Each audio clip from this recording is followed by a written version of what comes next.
Hello friends, welcome to my channel. Today நம்ம என்ன பார்க்க போகிறோம்னா டொமேட்டோ சட்னியும் அண்டு கொத்தமல்லி சட்னியும் தான் பார்க்க போகிறோம். அதுக்கு முன்னாடி நம்ம ஸ்பான்சர் பற்றி பார்க்கலாம். திஸ் வீடியோ ஸ்பான்சர் பை பைமோட் ஆப். இந்த பைமோட் ஆப் வந்து பார்த்திங்கன்னா one of the online shopping app தான். இது வந்து டவுன்லோட் பண்ணி பாருங்கள், அதாவது ப்ளே ஸ்டோரில் டவுன்லோட் பண்ணி பாருங்கள். ஆப்பிள் ஃபோனில் வந்து பார்த்திங்கன்னா ஆப் ஸ்டோரில் டவுன்லோட் பண்ணி இன்ஸ்டால் பண்ணி பாருங்கள், உங்களுக்கு ரொம்ப யூஸ்ஃபுல்லாக இருக்கும். இதில் வந்து ப்ரைஸு வந்து பார்த்திங்கன்னா கொஞ்சம் ஒரு 10% 5% ரொம்பவே கம்மியாக தான் இருக்கும். இந்த லிங்க் வந்து டிஸ்கிரிப்ஷனில் கொடுத்துருக்கேன், போய் பாருங்கள். வாங்க வீடியோக்குள்ளே போகலாம்.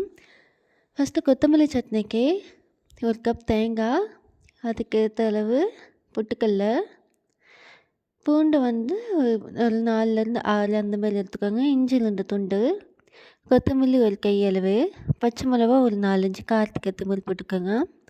அதுலேயே கல் உப்பு ஆட் பண்ணிக்கோங்க. போட்டு மிக்சியில் போட்டு நல்லா மிக்ஸ் பண்ணிக்கோங்க. பாருங்கள், சட்னி அரைச்சாச்சு. இப்போ வந்து தாளிச்சிடலாம். ஒரு இதை எடுத்துக்கோங்க, தாளிக்கிறதுக்கு பாத்திரம் அதை எடுத்துக்கோங்க. தேவையான அளவு எண்ணெய் ஊற்றிக்கோங்க. கடுகு 1 டீஸ்பூன். கடுகு பொரிஞ்சதும் கருவேப்பிலை ஆட் பண்ணிக்கோங்க. ஒரு கொத்து கருவேப்பிலை. பாருங்கள், தாளிச்சாச்சு. அவ்வளோதாங்க, சிம்பிள்.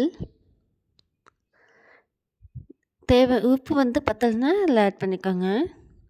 அவ்வளோதாங்க கொத்தமல்லி சட்னி. நெக்ஸ்ட் வந்து பார்த்திங்கன்னா டொமேட்டோ சட்னி பார்க்கலாம். தேவையான அளவு இஞ்சி வந்து 2 இன்ச்சு, அதாவது பச்சை மிளகா 2, வரமிளகா 2, தக்காளி வந்து ஒரு ஏற்ற மாதிரி ஏற்றுக்கோங்க. நான் 4 தக்காளி எடுத்திருக்கேன். அதை விட வந்து சாம்பார் பொடி 2 ஸ்பூனும், தேவையான அளவு உப்பு 1 டீஸ்பூனும் எடுத்திருக்கேன். பாருங்கள், அரைச்சாச்சு. பச்சையாகவே ஆட்டிடணும். நெக்ஸ்ட் வந்து இதை வந்து தாளிச்சிடலாம். தேவையான அளவு எண்ணெய் ஊற்றிக்கோங்க. எண்ணெய் ஆட் பண்ணதுக்கப்புறம் 1 டீஸ்பூன் கடுகு, 1 டீஸ்பூன் சீரகம். நெக்ஸ்ட் வந்து பார்த்திங்கன்னா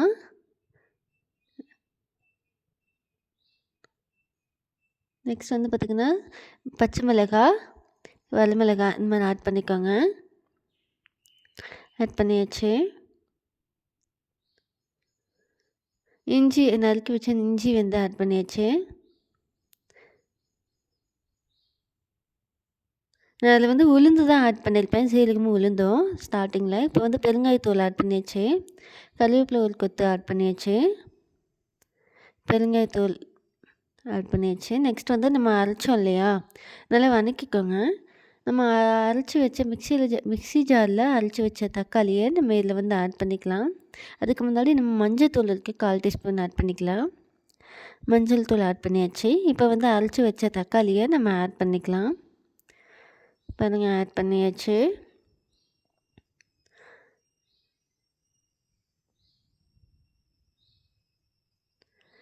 இப்போ வந்து பார்த்திங்கன்னா இது நல்ல அதோட வந்து ஒரு 1.5 கப் தண்ணி வந்து ஆட் பண்ணிக்கோங்க.